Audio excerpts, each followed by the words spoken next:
Introduce yourself. Okay, good morning. My name is Dr. Grace Elam. I am the inclusive education expert with the Science Service Nigeria. Okay, there has been a whole lot of confusion about what is inclusive education. But I want to hear from you as an expert. What is inclusive education all about, and what are the key principles of inclusive education? Okay, thank you. Inclusive education, to make it as very simple for everyone to understand, is education for persons with and without disability, learning together in the same space. Okay. As simple as that. Learning together in the same space. Children with and without disability. Okay, Mark, before your next question, we just finished watching a documentary on the Smile Project. Can you tell us more about the Smile Project? Okay. The Smile Project is an innovative project for sightseers, which was funded by FCDA. And what drove the project was responding to the education crisis that we have in Nigeria, which is known to everybody, and particularly in the north, where the number of out-of-school children outnumber any other part of Nigeria. So, Sightsavers, in their focus to ensure that we reduce that and also contribute to those children out of school to be in school and not to leave any child behind with the little we could cope with, we went into this project called SMILE. And SMILE is supporting mainstreaming inclusive education for all to learn equally. Okay. And we decided to use an innovative approach. Innovative approach in the sense that we work alongside with the state government and the federal government in the education sector. Going by the laws, national and international, that every child have a right to be educated. And with that, a lot of children with disability are left behind. Girls equally are left behind. So, just as we also probe in other aspects of human well-being, for example, the visual side of human. Sightsaver is known in preventing visual impairment that could be prevented from people becoming blind. So the same way we went into education and floated this SMILE as a project, and we decided to partner with OPDs, state government, other educational institutions, and other sectors, stakeholders, so that we can do a pilot to see if we can achieve inclusive education. Because there had been this general notion that inclusive education is not practicable in Nigeria. A lot of people believe it is an education system of the advanced world. So we went into it with the funding, the little funding that we had. We went into it, selected a local government, partner with SUBEB, the State Government Education Center, and use 8 schools in Jamal local government. And that to achieve inclusive education, we started with building the capacity of teachers. Teachers, they are the major factor in achieving learning in an educational sector. So we build the capacity of every teacher. This is regular teacher now. All the 8 schools that we had. And we developed the curriculum, the manual for training these teachers. We also partner with the National Teachers Institute, who reviewed this, produced this, because they are institute that train teachers in Nigeria.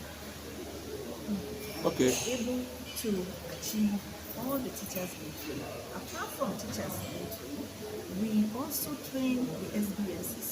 You know who the SBMCs are?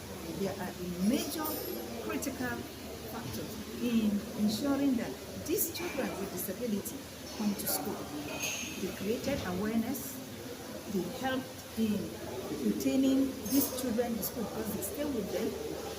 They provide something. They are also trained to be able to ensure that education of these children are in place. Okay. I want to know what are the key stakeholders that will ensure full implementation of inclusive education. And you mentioned some of those key stakeholders. Then maybe let me just put two in one question. What are those challenges that you have find out that has actually hindering the implementation of this inclusive education? Okay.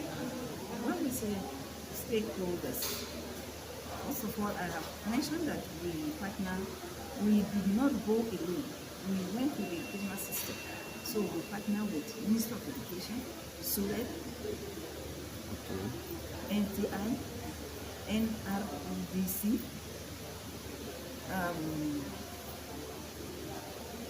Women Affairs, we partner with them. And you know, inclusive education is not an education, that can succeed without the related support system. And the related support system is addressing barriers to these children with disability learning. So by bringing them together, some of the challenges is that bringing them together, we need to access every aspect of school. Coming into school, toilets, water, going into class, even within the classroom itself, we have adapted curriculum, we have adapted classroom features that everybody can access. We talk about even the blackboard, we have whiteboard, green board for people with visual impairment who cannot see class. So there are specific adaptable instructional material that are required to make sure that every learner in the class can access learning and can learn. And how can we do that? We make provision of some of the barriers into learning.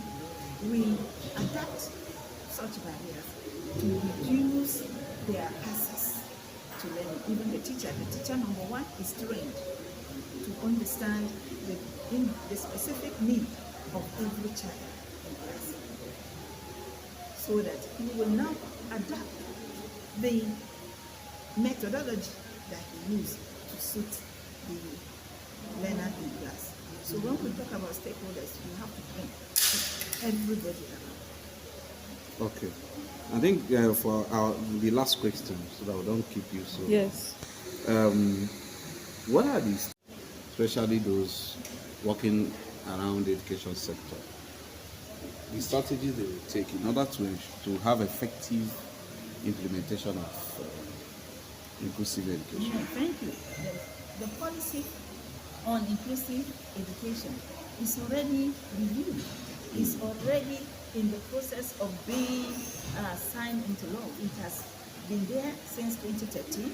It was reviewed 2023, and everything is in there because a lot of stakeholders, a lot of experts came together, working on the identified barriers that mitigate learning, that militate against learning. We try to mitigate them in the policy. So the policy is already on ground. In fact, it's waiting for the plenary plenary from the Federal Ministry of Education. All that we find as gap had been incorporated into it.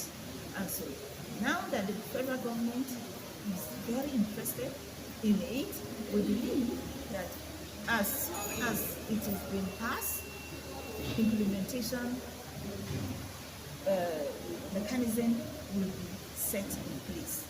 And with the great awareness that is going on now, it will continue to ensure that the policy is being implemented stage by stage. Okay, ma'am. Finally, I know he said the final question. Finally, what would you want to see out of this 2-day summit? Yeah, that's why we are here. We are partners in the floating of this summit. What we want to see, what is the focus, what is the objective of this summit, is to bring up a standard operating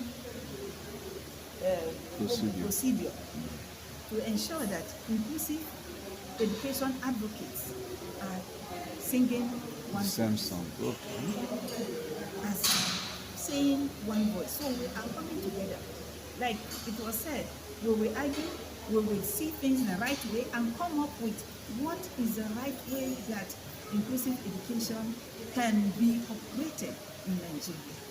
So I'm very glad for this. We are very glad for this, and that's why we threw our might behind it to ensure that it come to pass. And at the end, I believe the experts that have been brought together, including persons with disability themselves, because with the slogan, "Nothing for me without me," they feel the pinch. They know exactly how the barrier they have. So with them in this city, we will be able to come out together to see how inclusive education can have a standard way of teaching. Thank you very